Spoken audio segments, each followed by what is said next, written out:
It is awesome to be joined by an old friend of ours. And I don't mean old as in he's old. It's just we've talked many times. We've talked many times through the years on the radio, on 𝐾NVR and other places. He is the great Mike Pereria, former VP of officiating in the NFL. He's the current rules analyst at Fox. Are you the senior rules analyst, or is it just rules analyst? Because I don't want to short you. Well, I think if there was a title, senior rules analyst, I guess I would be it, because I was the one that started this mess. But I don't know. It's like the whole thing kind of exploded after I started, and not just in football, not just in NFL football, then college football, and of course basketball, and all of these different sports who have someone piping in. So I guess since I was first, I'd call myself the senior, and not because I'm old, right? But I probably am, but no, just because I've been around a long time.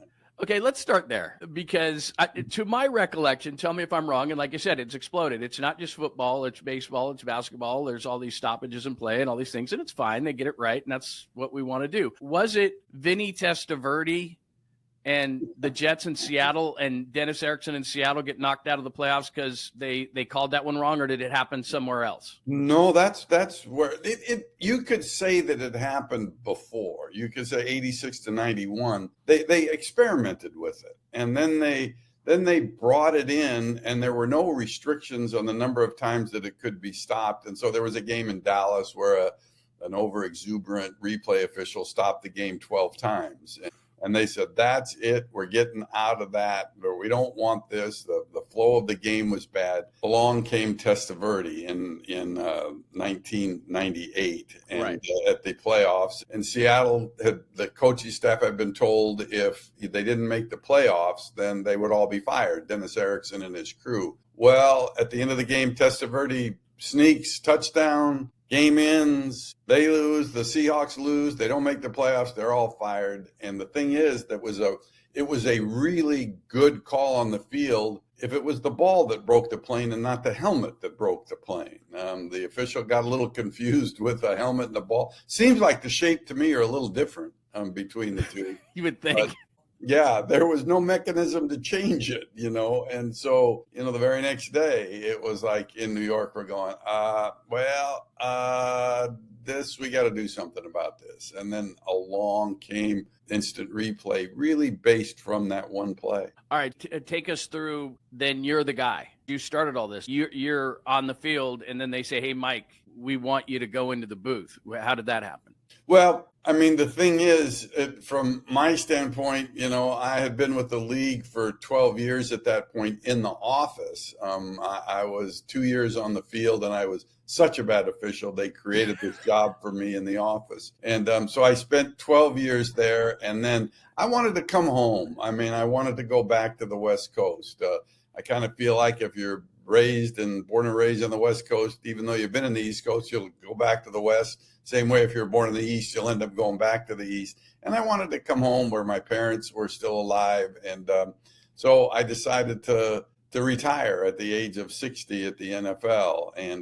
And so the unique thing was, at the moment that it was announced that I was going to retire, it was Fox that called me immediately and said, we know you're retiring a year from now, but a year from now, we're going to create a job for you with us. And so where you can, at the time, on the digital platform, you could go on digital and answer maybe a rules question or something like that somebody might have. I don't think they thought about me at the time going on air to actually discuss something. And so when we finally met a year after the announcement was made, they said, okay, well, we'll do this digital rule book, but just in case, let's put a camera on you, just in case something comes up in the game that might need some further explanation. I mean, I really wasn't prepared to go on air, other than they did put a 3-piece suit on me way back. You look good. 2010. And along came Calvin Johnson and the play with Detroit and the Bears, where end of the game ruling, it was one of those situations that you hate to see in replay. And really, as an official period, we had the play where one official signaled touchdown and the other one signaled incomplete. Now it goes to replay. They stayed with incomplete, and they said, oh, well, we got Pereira in Studio F. let's go to Pereira. Let's put him on camera. And so they said, okay, we're putting you on camera. And I'm like, oh shit.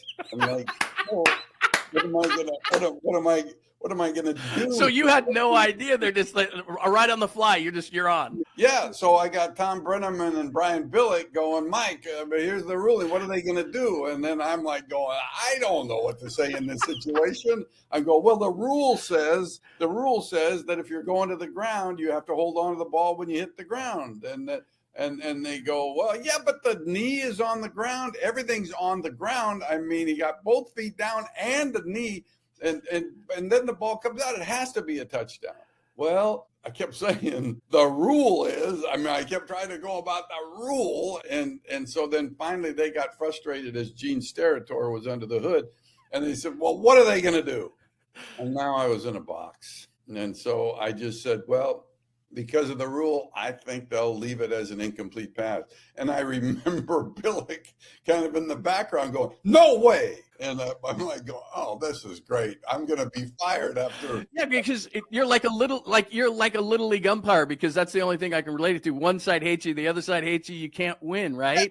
Yeah. And here's the other thing. And I always thought this was really difficult because I've talked to professional players about this. So they go to the booth and they're criticizing their peers. And so here you are, you're good friends with 𝐬𝐮𝐬𝐜𝐫𝐿. We had you both on at the Super Bowl before, and you guys are friends. So here you are, and you're put in this position to possibly disagree with someone that is a friend of yours, right? Yeah. That's got to be difficult. Yeah, I was really pulling for 𝐿𝐷𝐿 in this one. And when he came out finally and said, after reviewing the play, the ruling of incomplete pass stands. So in other words, he did what I said that I thought that they would do once they got me back up off the floor, because I was just like ready to faint. And then Fox people, John came running in. That was beautiful. Oh my God, you hit a grand slam. And it was born. The league calls me on Monday and says, my God, the NFL calls me, said, this is great. My God, you did exactly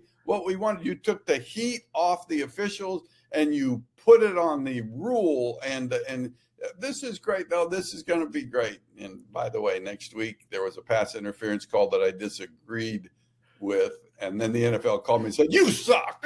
You suck. No, that wasn't a bad call. That was that's it. Welcome to my role as a rules analyst. It's been an interesting run. My more concern was not the parents and the fans. It was the officials themselves, how they would feel if I criticized them. And I always criticize with respect, but I think they at least respect the fact that I've done what they're doing. And so I understand the difficulty of it. It was hard for them and me when I was on the field to accept criticism that came from a broadcaster in the booth who never did what we do. He could have been a quarterback. Yeah, he was good at throwing passes and he knows all about pass, but he doesn't know the intricacies of call and pass interference. So for them to pile on you and criticize you was tough to take. I think they're better now because of all the rules analysts that are, either in the booth or in their ear with them. And so they have, they criticize less, but it's been interesting. How amazed are you, because we kind of started to talk about this at first, how amazed are you that it's kind of mushroomed into this? Because every broadcast, college football has so many, the smaller broadcasts don't, but every major broadcast has someone that comes in to interpret a rule or a play or something that is controversial. You do it a lot on Fox. They're on every channel. They're in every sport. It's and especially on the major games, certainly in the championships. How amazed are you from that one day where someone ran in and said, okay, the Calvin Johnson play, you're on, to now what it's become? Yeah, I don't know that I'm amazed. Maybe I'm a little bit surprised, and maybe I'm even a little bit more concerned because how much have we gotten involved in the broadcast? And, when I first started out, with Fox, my first year, everybody was going, oh my God, look at Pereira's 42 for 42. And he's gone on 42 times and he's been right all 42 times. What they were giving me were, every time there was a play, they ruled an incomplete pass because the right foot came down out of bounds. And then they show the replay and the right foot's inbounds by that much. And so I go on and say, well, that right foot got that ball, Captain Obvious. Okay. So I did all those easy ones. Oh, he's so good. Well, then Fox kind of got smart and said, well, we don't need him for those. Let's just give him the tough ones. And then the old percentage went down a little bit. But I think the networks kind of handle it differently. I mean, some put people on the air more. I mean, 𝐟𝐸𝐺 goes on the air more than I do, which might have to do with something like he's younger and better looking and projects them, I don't know about that, man. Some of your suits, man, top of the line. Well, it's fine. My suits look good, but my face doesn't match my suits. But I think the danger is overuse, and the danger. See, there's flows of games that is the game itself, and then there's the announcer's flow. The communication and the flow between the play-by-play guy and the color analyst, and all of a sudden we become this third element. And I think it's been good, but I think it will be interesting. You have a pretty good group right now with Blandino and 𝐟𝐸𝐺 and Russell Yerk and the other. Will it go beyond that? I mean, will there be a time where, okay, it was a good thing, but maybe not deemed to be as important as it was? I think the longevity of having officials in the booth will be something that will be interesting to see how that is. Well, just along those same lines, at the origin of it, just the rules, not so much the referees or the former officials in the booth, it was get the egregious error right. And now we're to the point with technology where we can really slow this thing down and we can make it. But then again, I want to get it right. You just talked about the flow of the game. And I think baseball also is, maybe even baseball is worse. I think football is a little bit quicker, but it's the flow of the game. Maybe if in 60 seconds you can't get it right, then it has to stay. But there has to be a flow of the game. It is a business. There is an enjoyment factor to me sitting down and watching the game. Have they taken it too far in trying to get it right? I think they are. I think when we first started out in '99 and we were essentially the first, it was all based on facts. So you're talking about the grounds, lines, and planes. That's what it was based on, and it was to keep judgment out of it. And now we've gone to beyond that, at least in the NFL, in terms of, now we're reviewing, did he have the ball long enough to be considered a runner? Therefore, it is a catch and a fumble. Time, element of time. That's judgment. And, I go back to George Young. That was a legendary GM for the Giants. And, and he was the head of football operations in New York in '99. And he was a purist of the game. And I remember his statement to me and what I saw on his manila folder. It didn't say in the tab instant replay. He had in quotes, the monster grows. And he knew in '99 that it was going to grow beyond what the intention of the original program was.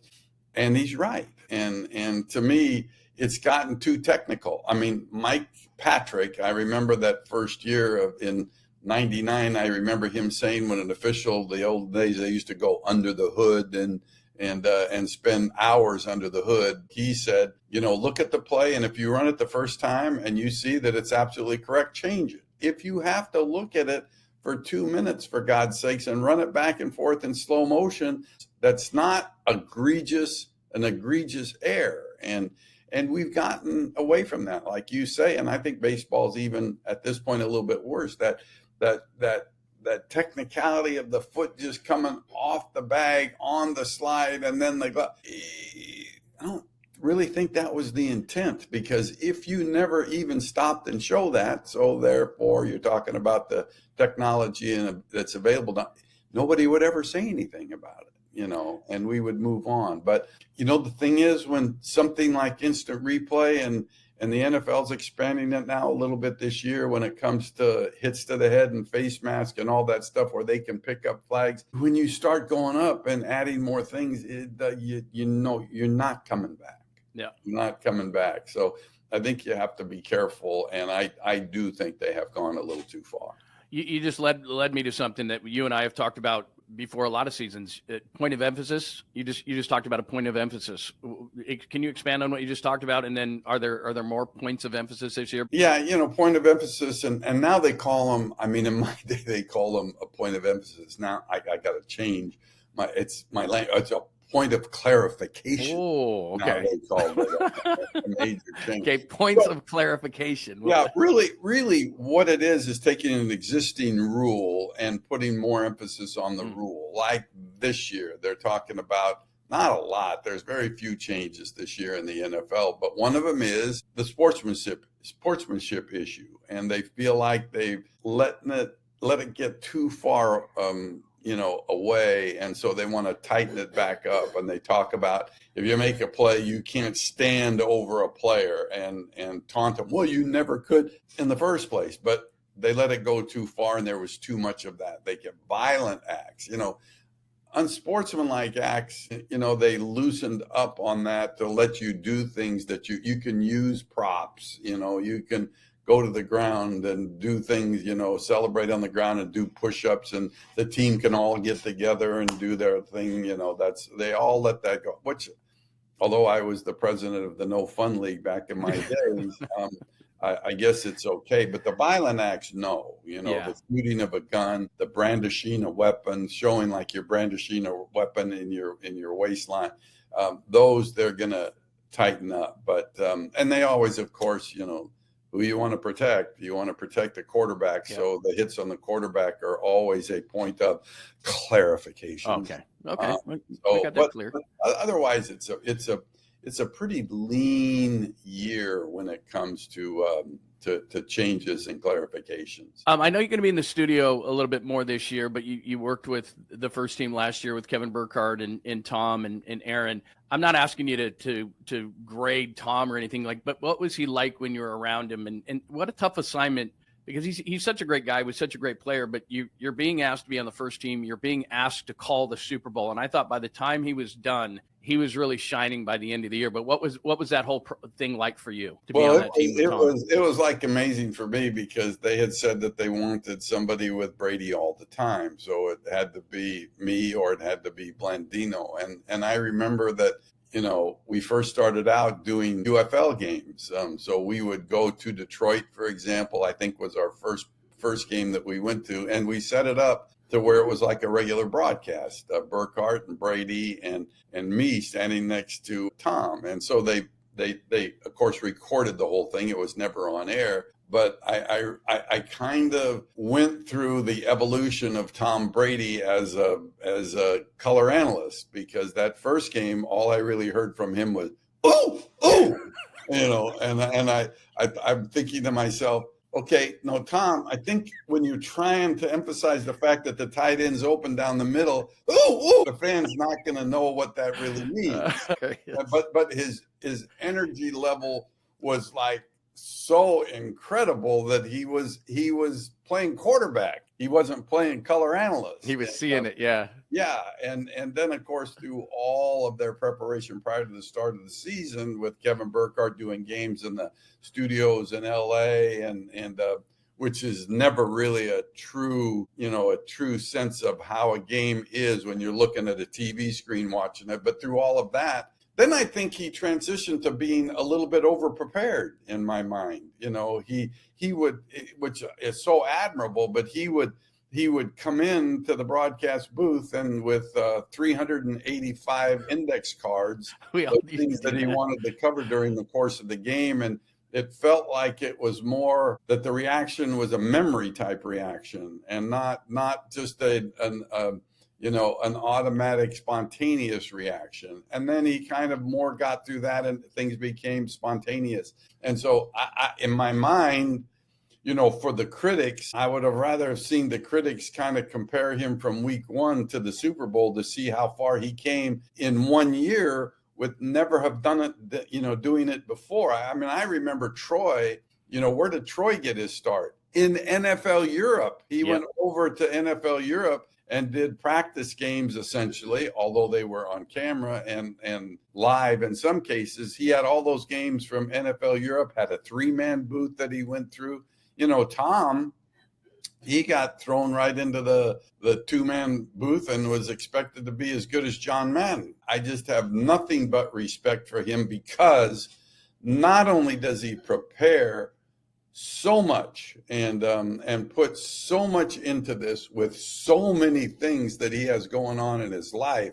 But he's a great man. He, different of most people of that celebrity status that I have seen, that when he walks out of the broadcast booth and people are lined up just to get a sight of him, he fist bumps them. I mean, he gives attention to anybody that really talks to him. If a visitor came into the booth, he would spend time with them, genuine time. And that's who he is. He's just a good man who is generous with his time and is just, to me, one of the finest players I have ever met in my life. That is great insight into him. And I agree with you 100% from the time at the beginning to the time he did the Super Bowl. And I know he was in town for a couple of games. I think you guys did the New Orleans game. It was never broadcast, but I think it was New Orleans in the preseason. He came into town. And so it just great insight. Mike, I always appreciate it. It is awesome to catch up with you, and thanks for taking the time. And hopefully we can talk soon throughout the season, but it is always great to catch up. Thank you so very much. You got it, John. My pleasure.